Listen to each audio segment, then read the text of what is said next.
Judge Matthew Parker was a man who prided himself on being consistent. As one of the longest-serving judges in the district, he had earned a reputation for efficiency and impartiality. His courtroom was a well-oiled machine. Cases were processed swiftly, and his decisions were rarely questioned. He never allowed his personal opinions to cloud his judgments, or so he believed. But when Alexis Monroe stepped into his courtroom, something felt different. Alexis was a woman of quiet strength. She walked in with an air of confidence that was both understated and commanding. Tall, with dark hair pulled into a neat bun, she wore a professional yet modest outfit, a stark contrast to some of the other defendants who appeared in court. The case before the judge seemed simple enough, a minor violation of a city ordinance, nothing that would normally attract much attention. The kind of case Judge Parker handled on a daily basis. She was accused of parking in a restricted zone, a mistake many made in the busy city. The fine was a formality, and the hearing would be brief. But as she stood before the judge, her composure intrigued him. Alexis did not seem defensive or anxious. She wasn't trying to explain away the violation or argue the circumstances. Instead, she met the judge's eyes with a steady gaze, her posture upright, and her voice calm when she briefly acknowledged the infraction. She didn't ask for leniency or special treatment, and that lack of resistance made Judge Parker pause. In his experience, most people in her position would try to plead their case, hoping to sway the judge's opinion. But Alexis didn't even attempt it. She simply acknowledged the fine, almost as if it were an unavoidable part of the process. It was a small detail, yet it didn't escape the judge's notice. There was something about the way she held herself, an unspoken strength, a quiet assurance that made her stand out from the typical defendant. Without hesitation, Judge Parker issued the fine, and the courtroom proceeded as usual. Alexis nodded politely, accepted the paperwork, and walked out of the room. For a moment, Judge Parker watched her leave, his mind turning over the unusual interaction. There was something that didn't sit right with him, something he couldn't quite place. Why had she seemed so serene in the face of what was, to most, an inconvenient and frustrating situation? As Alexis exited the courtroom, the murmur of the audience died down, and Judge Parker turned his attention back to the docket. Yet his thoughts lingered on the woman who had just stood before him. He couldn't shake the feeling that there was more to her than what had been presented in the case file. Little did he know, this seemingly trivial encounter would soon lead him down a path that would change his perspective on the very justice he had spent his life upholding. After the court session ended, Judge Parker couldn't shake the curiosity that had been building since Alexis Monroe had walked out of the courtroom. He had seen thousands of defendants come through his doors, and yet something about her presence lingered in his mind. She hadn't made a fuss, hadn't tried to avoid responsibility for the fine, and yet there was a quiet confidence about her that was unusual. His instincts, honed over decades of experience, told him there was more to this woman than what had appeared on the surface. It wasn't long before he decided to look into her background. He didn't know why. He just felt compelled to learn more. He pulled up her name on his office computer and began to search. It didn't take long for him to find articles, interviews, and mentions of Alexis Monroe in the news. What he discovered was unexpected. Alexis wasn't just any citizen. She was a prominent figure in legal reform circles. She had been involved in efforts to reshape federal law enforcement policies, advocating for greater transparency, accountability, and equity within the system. Her name appeared frequently in articles about law enforcement reform, and she was known for working directly with policymakers and federal agencies to draft new guidelines aimed at reducing racial bias and increasing fairness within the justice system. She had already gained significant recognition for her work, particularly for her role in writing key recommendations on systemic changes within the Department of Justice. Judge Parker sat back in his chair, his brow furrowing. The woman he had found was someone with influence, someone whose work was reshaping the very field he had spent his life in. She wasn't just a minor offender. She was an advocate for meaningful change in the system he had been a part of for decades. How had he missed this? How had such an important figure slipped through his courtroom without him recognizing who she was? He felt a twinge of discomfort. In his mind, he had followed the letter of the law. No one was above the rules. But now, with this new knowledge, he wondered if his actions had been too quick, too shallow. Was it possible that his decision had been a mistake? Alexis had come into his courtroom as just another person, yet she was anything but ordinary. His thoughts raced as he dug deeper into her work. She wasn't merely advocating for theoretical ideas. She was pushing for tangible, systemic reforms, drafting new policies, and speaking directly to influential government leaders. Alexis Monroe wasn't just a lawyer. She was a force for change, a woman who was actively shaping the future of American law enforcement. The judge's initial judgment felt more and more out of place as he learned more about her. He couldn't help but wonder, had he misjudged her entirely? As Judge Parker continued to uncover more about Alexis Monroe, the weight of his earlier decision became heavier. The more he learned about her, the more he realized how wrong his assumptions had been. Alexis wasn't just a reform advocate. She was a trailblazer in the field of criminal justice reform. Her work had earned her a reputation that extended well beyond legal circles. She had become a respected figure in both governmental and civil rights organizations, working tirelessly to bring about change from within. Alexis had earned a law degree from a prestigious university, but her true passion wasn't just practicing law. It was using her legal expertise to challenge the very systems that had long perpetuated inequality. Her focus had been on federal law enforcement, specifically addressing the systemic issues of racial profiling, excessive force, and lack of accountability. She had consulted with several government agencies on crafting policies to ensure greater transparency in law enforcement practices, and her voice had become one that was listened to by lawmakers and activists alike. Her dedication to these issues had made her a target for some, but a beacon of hope for others. Alexis had become the face of a new wave of reformers, one who sought to balance the need for public safety with the equally important need for fairness and justice. She had worked on drafting proposals that would hold officers accountable in ways that had never been done before, creating systems for monitoring behavior and ensuring that investigations into misconduct were impartial and thorough. Her recommendations had been taken seriously by high-ranking officials, and many of her policies were being considered for implementation at the national level. The judge was both fascinated and humbled by the scope of her impact. What struck him most, however, was how Alexis had managed to navigate this complex and often adversarial world with such grace. Despite her success and growing influence, there was no trace of arrogance in her demeanor. In the courtroom, she had been calm and composed, without any hint of entitlement. She didn't appear to be someone trying to gain favor or attention. She was simply someone who believed deeply in the work she was doing and in the change she was striving to create. Judge Parker felt a sense of shame as he read about the depth of her contributions. His quick decision to fine her for a minor violation now felt trivial in comparison to the weight of her work. How could he have known? How could he have understood the true significance of the woman standing before him that day?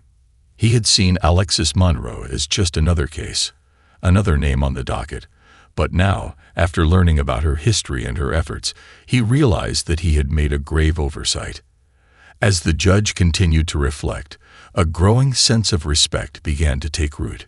He realized that this encounter, seemingly ordinary, had the potential to be much more than just another case. Alexis Monroe wasn't just a name. She was someone shaping the future, and he had unwittingly become a part of her story. The question now was whether he would continue to let his initial judgment define her, or if he could embrace the opportunity to learn and grow. Judge Parker leaned back in his chair, his fingers drumming absent-mindedly on his desk as his thoughts swirled. He had seen hundreds, maybe thousands, of people pass through his courtroom, but never had he felt such a heavy sense of realization about a single individual. Alexis Monroe's name had been a turning point, one that caused him to question not only his judgment of her, but his entire approach to the role he had played in the legal system for years. His work, he had always believed, was about upholding the law, pure and simple, Justice was about fairness, consistency, and the careful application of legal standards. He had always prided himself on being impartial, treating every case the same, never letting personal biases or emotions influence his rulings. But as he thought back on his decision to fine Alexis, he began to wonder if his idea of justice had been too narrow, too rigid. Was he truly being fair when he didn't take the time to consider the larger context? Was he ignoring the nuances that shaped the lives of people like Alexis Monroe? The more he reflected, the more he found himself questioning his past actions. Over the years, Judge Parker had made countless decisions that seemed routine, cases that were black and white, where the law had been clear and the outcomes predictable. But what if in those moments he had failed to account for the broader implications of those decisions? What if his rulings had been part of a system that, while designed to protect, had also reinforced inequality and bias? He had always believed that he was above the politics of the system, that he was immune to the biases that had plagued others. But the more he thought about Alexis's work, the more he began to see how deeply ingrained those biases were, how even someone like him, who had dedicated his life to upholding the law, could unknowingly contribute to the problems Alexis was trying to solve. Judge Parker had spent decades making decisions that affected people's lives, but it was now, in this moment, that he truly began to question how those decisions were shaping the larger world. His role as a judge had always been to provide stability, to ensure that the law was applied fairly. But he had never fully acknowledged how the law itself could be flawed, how it could be a tool of oppression rather than liberation. Alexis Monroe's name was a mirror reflecting his own shortcomings, his own blind spots. He had been so focused on upholding the law that he had failed to see how the law itself could sometimes need changing. It was humbling, to say the least. The realization hit him like a wave. He had spent his entire career thinking he was part of the solution, when perhaps he was, in some ways, part of the problem. The discomfort was palpable, but it was also a turning point. Judge Parker knew that this was not the kind of realization that would simply fade away. It was a call to change, to rethink everything he had ever known about justice. And for the first time in his career, he wasn't sure exactly where that change would take him. But he knew one thing for certain: it would be a journey worth taking. Weeks had passed since Judge Parker's initial discovery about Alexis Monroe. The more he thought about her, the more the idea of reform and his role within the judicial system seemed to demand his attention. Yet, despite the shifts in his own perspective, he had no idea how to approach the next step. How could someone with decades of experience simply change course? He felt both humbled and uncertain, like a ship navigating unfamiliar waters. Then, as fate often does, it brought Alexis Monroe and Judge Parker together once again. The local bar association had scheduled a panel discussion on criminal justice reform, a topic that was now at the forefront of the public's mind. Alexis was invited as one of the keynote speakers, alongside several prominent figures in the field. To his surprise, Judge Parker was also asked to participate, as someone with deep experience in the courtroom.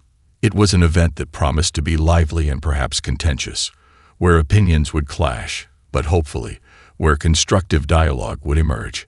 When Alexis stepped onto the stage, the room seemed to pause. Her presence was magnetic, calm yet powerful, and when she began speaking about the need for greater accountability within law enforcement, her words resonated with the audience. She spoke not just as a lawyer or an activist, but as someone who deeply understood the human costs of an imperfect system. Judge Parker, sitting in the front row, found himself captivated. Her voice was steady, almost soothing, yet the ideas she presented were nothing short of revolutionary. She discussed the importance of integrating community feedback into the reform process, of creating systems that allowed citizens to see and understand the inner workings of law enforcement agencies.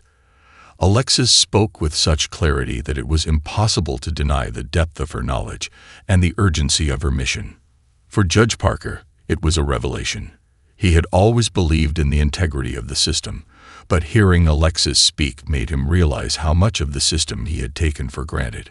Her words challenged him, not in an adversarial way, but in a way that invited reflection. As the panel discussion continued, he found himself nodding along, lost in thought about how he might play a role in the kind of reform Alexis was championing. After the panel, as the event wound down, Alexis made her way through the crowd, speaking with attendees and answering questions. As she approached the judge, she offered him a warm smile. There was no mention of the fine he had issued weeks earlier. Instead, she extended her hand, offering a greeting. "Judge Parker," she said, her tone friendly yet professional. "Thank you for your time today. It's good to see someone with your experience willing to engage in these conversations." For a brief moment, the judge hesitated, unsure of how to respond. But then, as if without thinking, he spoke the words that had been on his mind for weeks. "Thank you, Ms. Monroe," he said, his voice steady but sincere. "Your work is inspiring. It's clear that you're not just changing the conversation. You're changing the system, and I want to be a part of that change." The smile that crossed Alexis's face was genuine. "I believe we can all make a difference," she replied. "And sometimes change starts with a conversation." In that moment, Judge Parker realized that this was not just an encounter. It was the beginning of something much bigger. For the first time, he felt the weight of his own potential to influence real change. And for the first time, he wasn't facing that challenge alone. The weeks following the panel discussion were a whirlwind for Judge Parker. His decision to reach out to Alexis Monroe had marked a turning point in his life, one he hadn't anticipated. The conversation had left him feeling a sense of purpose he hadn't known he'd been missing. He couldn't stop thinking about the ideas Alexis had shared and how they had opened his eyes to the deeper issues within the justice system. It was clear to him now that the system was far more complex than he had ever imagined, and the flaws Alexis had been working to address were deeply entrenched. With each passing day, the more Judge Parker delved into the work of criminal justice reform, the more he realized how vital it was to address these issues from within the system itself. It wasn't enough to simply hand down rulings. He needed to understand the broader implications of his decisions and how those decisions played a role in shaping the system. He had spent years as a judge, and yet there was so much he hadn't truly considered. The realization was humbling, but it also ignited a sense of urgency within him. He couldn't ignore the inequalities he had overlooked for so long. Alexis had extended an invitation to him to join one of her reform workshops, where lawyers, activists, and even law enforcement officers gathered to discuss how to implement practical solutions to the issues Alexis championed. It was an invitation the judge had accepted eagerly, eager to learn more. He knew the conversations would challenge him, but he also knew that it was the only way forward if he wanted to truly understand how he could help make a difference. At the workshop, Alexis facilitated discussions with a diverse group of individuals, each one bringing a unique perspective on the justice system. Judge Parker listened intently as participants shared their experiences, frustrations, and ideas. He heard firsthand accounts of individuals who had been victims of the very biases Alexis had been working to address. He learned about the systemic issues that had long plagued law enforcement, the ways in which certain communities had been disproportionately impacted by policies that were meant to serve them. It was during these discussions that the judge began to understand just how deep the problem ran, and how little he had truly understood before. The idea that his rulings could contribute to a system that perpetuated harm was something he had never fully grasped until now. Alexis's approach to reform wasn't just about changing laws, it was about transforming the culture of the system, rethinking the very foundation of how justice was applied. One afternoon during a break in the workshop, Judge Parker sat down next to Alexis. "I spent my entire career thinking I was upholding justice," he said quietly, almost as though confessing. "But I see now that I've only seen a small part of the picture. There's so much more I need to learn." Alexis smiled thoughtfully, her eyes reflecting a quiet understanding. "That's the first step, Judge," she replied. "Acknowledging that we don't have all the answers is where the real work begins. and it's not too late to change. The judge's heart felt lighter, knowing that the journey he had begun, however uncertain it felt, was one that would lead him toward a more profound understanding of the justice he had always sworn to serve. And for the first time, he wasn't facing the path alone. As the months passed, Judge Parker's involvement in reform discussions grew deeper. He was no longer just a passive observer in the workshops. He had become an active participant, offering insights from his perspective in the courtroom, while listening intently to the experiences of those working on the front lines of criminal justice reform. With each meeting, he began to see how his role could evolve. He had spent years rendering judgments, but now he was learning how to make those judgments more meaningful, how to ensure they contributed to a more equitable system. One of the most profound realizations that Judge Parker had was the need for greater collaboration between legal professionals and reformers like Alexis. The gap between the judiciary and those working to create systemic change had long been a source of tension, but now it was clear to him that closing that gap was essential for true progress. He began to understand how his position within the justice system could be a tool for positive change. Alexis had shown him that it wasn't enough to simply recognize the flaws. Action had to follow. He began to engage with other judges in his district, speaking about what he had learned through his participation in the workshops. At first, there was hesitation, even resistance. Many of his colleagues were skeptical, viewing reform as an unnecessary upheaval to a system that had always worked, at least in their eyes. But Judge Parker didn't shy away from the difficult conversations. He shared the stories of those he had met in the workshops, people who had been hurt by a system that seemed to prioritize punishment over fairness, people whose lives had been irrevocably affected by policies that failed to account for the complexities of real life. His goal wasn't to change minds overnight, but to plant the seed for broader reflection. Slowly, over time, his colleagues began to listen. Some agreed to attend the workshops themselves. Others asked more questions, and a few even reached out to Alexis and her team to understand how they could contribute to the ongoing efforts to reform the system. It wasn't an easy task, and there were setbacks, but the momentum was building. Judge Parker began to see tangible changes within his own courtrooms. He started to look for patterns in the cases he heard, noticing systemic issues he had once overlooked, issues that disproportionately impacted marginalized communities. He began using his position not just to enforce the law, but to advocate for policies that would help address these inequities. One of the first steps he took was to advocate for a new approach to sentencing. He pushed for a greater emphasis on restorative justice, prioritizing rehabilitation and community-based solutions over punitive measures. He also began to work closely with local social services and mental health organizations to ensure that individuals who came before him in court received the support they needed, not just a fine or a prison sentence. It was a shift that felt challenging at times, but Judge Parker knew it was necessary. Through all of this, Alexis was a steady source of guidance and encouragement. Their conversations, once brief and formal, had now evolved into deep, reflective discussions about how to reshape the future of justice. Alexis's unwavering dedication inspired him daily, and her belief in the possibility of change kept him moving forward, even on the toughest days. Judge Parker was no longer simply part of the system. He was becoming part of the solution. And as he continued to take action, he felt more hopeful than ever that real change was not only possible, it was already underway. The years that followed marked a significant shift for Judge Parker, not just in his career, but in his life's purpose. The work of reform, once distant and abstract, had become his mission. He had transitioned from a judge who followed the law in isolation to one who actively sought ways to make that law more just. His collaboration with Alexis Monroe and others in the reform movement had been transformative. No longer was he simply observing from the sidelines. He was contributing, learning, and most importantly, changing. The impact of his journey reached far beyond the confines of his courtroom. Through his continued efforts to advocate for restorative justice, he helped spearhead local initiatives that bridged the gap between law enforcement and the communities they served.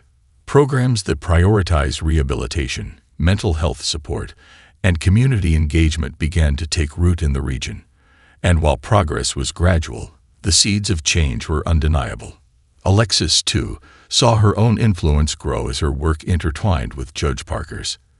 Together, they spoke at conferences, participated in panels, and collaborated with lawmakers on drafting new policies aimed at reducing systemic inequalities. Their partnership became a powerful example of what could happen when people from different corners of the justice system came together to work toward common goals. Alexis's dream of a more equitable, transparent justice system was becoming more than a vision. It was becoming a reality. One afternoon, as Judge Parker walked into the courthouse, he was met with a moment of quiet reflection. The halls that once seemed routine to him now felt different. He no longer saw the courtrooms as places where justice was merely dispensed. He saw them as places where real change could take root. He remembered the first time Alexis had walked into his courtroom, how he had looked at her as just another defendant. He could hardly believe how far he had come since that day. In a ceremony celebrating the new reforms he had helped implement, Alexis spoke of the journey they had both undertaken. "Judge Parker and I," she said to the gathered crowd, "came from very different places, with different experiences. But we shared a belief that justice should serve everyone equally, regardless of race, gender, or background. Our work together is a testament to the idea that change is not only possible, but necessary. And it's work we will continue for as long as it's needed." Her words resonated deeply with the audience. As Judge Parker sat beside her, he reflected on the transformation that had taken place not just in the system, but within himself. He had once seen the law as an unchanging force, a set of rigid rules. Now, he saw it as a living, breathing entity, one that had the potential to evolve and improve, just like the people who upheld it. As the ceremony concluded and the applause rang through the room, Judge Parker felt a deep sense of fulfillment. He had started out as a judge simply trying to do his job, but now he was part of a movement toward true justice. And in that moment, he knew his work was far from over.